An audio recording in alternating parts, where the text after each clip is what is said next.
Hello there folks, it is TIJ Gaming and welcome to another Football Manager 2021 team guide. Today it is the turn of Tottenham Hotspur, or Spurs for short, and an interesting one with Tottenham Hotspur.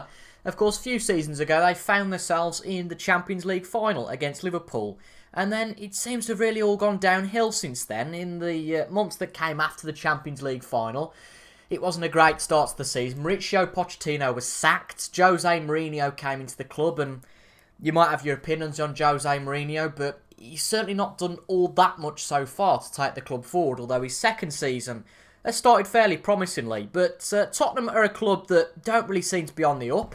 They finished a record finishing second in 2017, certainly in the 21st century, that's their highest finished. And I presume if you're taking the club on, you're looking to take them back to those new heights. If you've never watched a team guide of mine before, well, these team guides are for people who are perhaps inexperienced at Football Manager, those who haven't played Football Manager very often, and those that want to learn a little bit more about Tottenham Hotspur before they start their save. And this is not a video for those of you who are really experienced at Football Manager, know everything about Tottenham Hotspur. Where you can help down in the comments is any advice you've got to your fellow FM players. Leave it down in the comments. There might be something I miss here. I'm not going to go over, I'm only going to go over old ground. I'm not really going to bring anything new to the table. But I'm just going to talk about here in a 15-minute summary, if I was taking the Tottenham job, what I would do in the first few days of the job. We'll look at the club vision, any new players that have come to Tottenham, and there's certainly a few interesting signings. Dynamics, tactics, the tactic I would choose to play. And we've gone with a bit of a different tactic here, and I'd be interested if any of you took the save on to see if that tactic actually worked. And then obviously some youngsters to watch, because Tottenham have got a fairly decent youth system, it's fair to say. So getting into it then, let's have a look at the club vision. And so far, I've done 7 team guides, and there is one element of club culture, it seems, for all one of those team guides, and that is a lot of objectives. Let's go through them as quickly as we can. Now, I suppose you could blend these 3 all into one. Play attacking football, play possession football, play entertaining football. If you're going to play attacking football, generally, you're going to have a decent amount of possession. Sign players under the age of 22 for the future. Again, don't sign players over the age of 30. Sign English players and develop players using the club's youth system. So you've got all your transfer bits in the club vision. You've got sign players under the age of 22 and sign English players. So sign English players under the age of 22. You get a double tick there. Don't sign players over the age of 30. Again, the club want you to sign players under the age of 22 anyway. So if you were signing players over the age of 30, you'd really be shooting yourself in the foot on 2 objectives. And if they weren't English, goodness me, that would really be shooting yourself in the foot on 3 objectives. And also to develop players using the club's youth system. That's not really a surprise. And the club will just look for you to bring maybe 1 or 2 players, providing they're good enough. The club will understand if you choose to sell or loan players that perhaps you don't think are good enough. The club will actually be quite happy if you make a profit out of players that are never going to make the first team. But for those who have got the potential, develop your players using the club's youth system. So in terms of the 5-year plan, 2 ongoing objectives. Work within the wage budget is one that you'd expect. The wage budget is currently 2 million, blah blah blah. On the face of it, we've got £65,000 to spend a week. But if you remember, you can increase the transfer budget and decrease the wage budget. The wage budget, that's as big as it'll go for the moment. Unless you want to go around signing small players, and I guess that players under the age of 2 aren't going to want the biggest wages in the world, but ultimately if you want big money players, then you're going to have to sell before you buy, both from a transfer budget and a wage budget perspective. But of course, with the coronavirus, clubs maybe aren't going to pay what you want for a player, so please bear that in mind. Maximum 2-year contracts with players over the age of 30. That's interesting. Are there many of those at Tottenham before we quickly carry on? We've got Hugo Lloris, Joe Hart, Sissoko, so anybody from Danny Rose onwards. So that's not too bad. The majority of the squad is under the age of 30, so that's not too bad. But if you're giving Son Heung-min a 5-year contract, that's obviously going to go into his 30s. But you'd get away with that, I suppose, because if you've signed a 5-year contract at the age of 28, then you've not given a player over the age of 30 a contract over 2 years, if you get my drift. I don't know if it works like that. I've never actually had that objective before. End of the current season though, short-term objectives. Premier League, the club are looking for you to get in the top 4. I think that's achievable. It's going to be tough, but certainly achievable. Reach the semi-final of the FA Cup. Again, tough but achievable. It is important to note, and I've set this in every one of these team guides, and it's a really important note, is to look when you're prioritising which objectives to go for, how much they are required on a scale of 1 to 4. Now, if you don't qualify for the Champions League, the club are going to be pretty peeved off because it is a requirement that you qualify for the Champions League. However, if you were to finish 5th, say, and win the Europa League, then you do qualify for the Champions League. That's probably a bad example. But if you outperform your expectations in one competition, the club aren't going to be so fussed if you finish just behind the Champions League. And to be fair, if you put a good challenge in, say it goes down to the final day and you get pipped by a point by Arsenal, for example. Oh, wouldn't that be nasty for Tottenham? But say that happens. If you do well in the other competitions, the club aren't going to be bothered. And in fact, if you don't do brilliantly in these two, I think if you just would, really, if someone just snatches 4th off you, it's not the end of the world. But please, don't prioritise the EFL Cup over everything, because if you win that and then at the same token finish 10th in the Premier League, that is not going to balance at all, really. In the next few years, the club want you to work towards becoming self-sustainable. The board will work towards that's not really anything that you've got to do there, apart from not splashing the cash ridiculously to allow the board to do their thing. Daniel Levy always been a very shrewd owner of Tottenham. But at the end of the, what would that be? 1, 2, 3, the 4th season, the club want you to challenge for the Premier League title. You'll notice that in Season 2 and Season 3, they want you to work towards challenging for the Premier League title. But by Season 4, the club are saying, right, you've had your 3 years, you've got the players together, you should have your own squad by now, and you should be challenging for the Premier League title, and from there on to maintain a Premier League title challenge. In the 4th season as well, it is quite a big one. They want you to reach the latter stages of the Champions League. Just realised I didn't really talk about the Europa League up here. The Spurs are in the Europa League this year, and the club want you to reach the quarter-final. And really, that's all about the draw. Sometimes it's a very easy run to the quarter-final, not to be patronised towards some of the clubs in the Europa League, but if you get a nice draw, then it is a fairly easy run to the Europa League quarter-final. But if you get somebody from the Champions League, I don't know, say something crazy like Paris Saint-Germain, drop out of the Champions League, finish 3rd, because some of the 3rd place teams in the Champions League's groups do go down to the Europa League.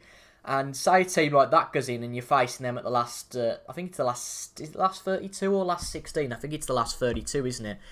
Yeah, you might have your work cut out. So, again, I suppose the club will cut you some slack if that happens and you lose to PSG.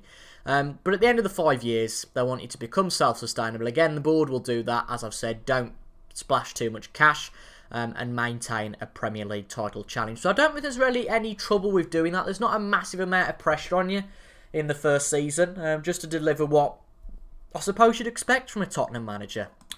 So in terms of the new transfers that are coming before the season have started, of course, you have a chance to add to this. You've got 13 million in the transfer budget. Remember I said, though, that the wage budget isn't all that high. We have to start with the big money signing. Not the big money signing, actually. The big reputation signing, not the big money one at all, because Gareth Bale has rejoined his boyhood club, if I'm correct. He came from Southampton, but okay, fair enough. His second boyhood club. I suppose he was still there when he was a teenager, wasn't he? Yeah, he signed for Tottenham when he was 18, so we'll go with it. Yeah, Gareth Bale, one of the best players in the world, on loan from Real Madrid. Unless he has an absolute stonker of a season, I wouldn't bother signing him. Again, it goes against what the club are going to go for. They don't want you to sign players over the age of 30. So take advantage of him for this season, and then maybe look to use a youngster in his position, because there is no doubt he's a fantastic player. But A, for the cost, given that by the time you get to next season he'll be 32, and for a winger that's potentially when their attributes start to drop. And for a winger you want pace, you want strength, you want stamina, and if that starts to drop, then you get really worried. But Gareth Bale, a real asset, particularly for this single season. Pierre-Emile Højbjerg has signed from Southampton for 15 million, with Kyle Walker-Peters going the other way. I feel that was like a swap deal, but it could have been 2 separate deals altogether. I'm not particularly sure. Kyle Walker-Peters, not Kyle Walker. Kyle Walker-Peters, although he does play in the same position as his namesake compatriot. He was a decent player for he's going to be a decent player for Southampton, but I think he was out there on loan last year, and they've just exercised the deal to sign him on a permanent transfer. But Højbjerg comes in as a solid player. He's 25 years of age, probably comes in just behind Ndombele and Kelso in the midfield, but he's a player that can play in the defensive midfield, and he's accomplished as attacking midfielder. So nice bit of versatility in that midfield. Joe Hart's coming for free, and a player that I think has been really cruelly treated in his career. Now, he's not going to come in and, be in the sticks all the time. I understand that, and I think that him being the first choice goalkeeper by his contract is an absolute howler from Tottenham, because this man has to start all the time, Hugo Lloris. I mean, having two first choice goalkeepers, questionable. Very, very questionable. Both Joe Hart and Hugo Lloris on 2-year contracts. So I think after that you might look to replace both of them. But Joe Hart, very good backup. A very, very, very good backup in my opinion. Joe Rodon signed for 11 million from Swansea City. A player I've not personally heard of, but he must be half decent if he's signing for that sort of money. Previously played for Cheltenham. He must have got out on loan. But he was a Swansea lad, so yeah, fair enough. Good signing for Tottenham. Looks like he's going to be a good player for them in the future. 22 years of age. But, he's way down the pecking order at the moment. But he's still a decent player. He's a leading player for championship sides. And probably your third or fourth choice. There's a few free signings here. Matt Doherty is also coming as a right back. Interesting signing from Wolves. Personally, I think Wolves were absolutely robbed. They had to go out, I think, and spend double to bring Nuban. Where is he now? Where's Semedo? Nelson Semedo. I think they had to spend double. Yeah, nearly double to bring a replacement in for Matt Doherty. And you could argue Matt Doherty's actually the better player. Discuss. But Doherty, one of Wolves' best players. And you've got a real asset there in Matt Doherty. He's got good stats all around. 28 years of age, so not a young, bright spark, but certainly got plenty of years in him. And he's definitely first choice at right back. Okay, Sergio Aurier was the man beforehand, but he's dropped down the order, and Matt Doherty is definitely first choice. Sergio Reguilon, I'll probably butchered that pronunciation, but he's coming, a 23-year-old from Real Madrid. He looks like first choice at left back, doesn't he? I'll tell you what, Tottenham have signed some really nice depth players, some really nice squad players, haven't they? I think Ben Davies is your second choice, and I think it might be time for Danny Rose to go. He's already been transfer listed by default, and, he's on 60 grand a week. He's not going to get much football, I don't think, unless you really, really, really, really, really like Danny Rose. A good signing for any other Premier League club. It just didn't quite fit in at Tottenham anymore. Got a few others here, but we've got Carlos Vinicius, who's coming on loan from Benfica. Scored 18 goals for them last year, so he can't be a bad player. But again, seems a bit of a bizarre one for me, because he is really third choice there. Harry Kane is your main striker, there's no doubt about that. Son Heung-min second choice. I mean, Dele Alli and Gareth Bale are never going to play up front. So third choice, I don't quite know what to make of that. But again, another loan deal, and he might be one that you maybe do sign. Optional for future fee, 38 million. Might seem a lot, but if he starts to play well, he might be invaluable for you. Dynamics then for Tottenham. No surprise that three players that have been at the club for a long time are the team leaders. We've got Hugo Lloris, Harry Kane, and Son Heung-min. Obviously, Hugo Lloris potentially coming to the end of his career, but being a goalkeeper, he could well be there for another 6 or 7 years. You never know. So looking at this, it looks all well balanced. I don't think there's much you've got to do here. A good, solid social group. Bergwijn's in a different social group, which is a worry, because he's been at the club for a year now. But hopefully that changes. But, I don't think there's really much to discuss in terms of dynamics. It looks pretty good. Not much to change. I do worry a little bit that Dele Alli is one of the most influential, because personally, shoot me if you're a massive Dele Alli fan, I think he's someone you can cash in on. I really do. You can play it as a centre attacking midfielder. We haven't actually got a centre attacking midfielder in the formation I'm putting forward, or a striker. But I don't see where he fits in. Certainly as a regular starter, he's not going to be getting the football he wants. Man City are interested. You could get a really good amount for him, and for a player that's only going to be a player coming off the bench, really. If I was the Tottenham manager, again, your opinion on Dele Alli might differ, but he's a player that you could get a lot of money for. But he is a highly influential player in the dressing room, so tread carefully there. In terms of the tactic we've gone for, then, we've gone for something a little bit different with Tottenham. Gegenpress, tiki-taka was recommended. But I thought, no, let's go with wing play. We've got two very good wingers, actually. We have got Gareth Bale. We're going to put him as an inside forward, because he seems to be better at that. Same goes for Son Heung-min. But Son Heung-min and Gareth Bale, two of the best players in the world, never mind just the country. And the same goes for the striker, Harry Kane. I mean, that front three is very, very frightening. You might want to look to have Harry Kane as a deep line forward. You could see if he's a bit too far forward, then there's a big issue in that centre attacking midfield position. But we have put Eric Dyer at defensive midfield just to cover for that defence. It is a competition that's going to be won very closely this year. There's a lot of good clubs in the Premier League, so keeping other teams out is going to be crucial. And obviously we've got this big front three. Lloris, Doherty, Sanchez, Alderweireld and Reguilon at the back. We've talked about the two full-backs. The two centre-backs, again, you know, first choice. Obviously, Jan Vertonghen has left the club now, so there's not much in terms of depth at centre-back. Obviously, you've got Joe Rodon who's come in. But apart from that, I mean, you've got Eric Dyer, but he's more of a defensive midfielder, in my opinion. But, yeah, it might be something you might look at doing. Potentially someone for the future. I know you've got Joe Rodon. But, you know, we'll have a look in the youngsters to watch segment in a minute and see if there's anybody else there. If not, it might be good to recruit from elsewhere. We've got Eric Dyer, as I said, in defensive midfield, and then Dombele and Lo Celso in the midfield. I talked about this a little bit earlier. We've got Højbjerg as third choice on the bench. Dele Alli there as well. Ben Davies on the bench. I can't believe he's 27 now. That's absolutely flown. He's been at Tottenham for a long time. I can't believe how long he's been there. That is frightening. And Lucas Moura, again, he's a good player. 28 years of age. He would really be who plays instead of Gareth Bale, but you can't drop Bale. You really can't. You've only got him for one season. Use him. You've just got to make the most of Gareth Bale. So the last segment then, youngsters to watch. This is a really nice screen. I'll point it out in all of the team guides I do, but this is a really nice screen, the Development Centre.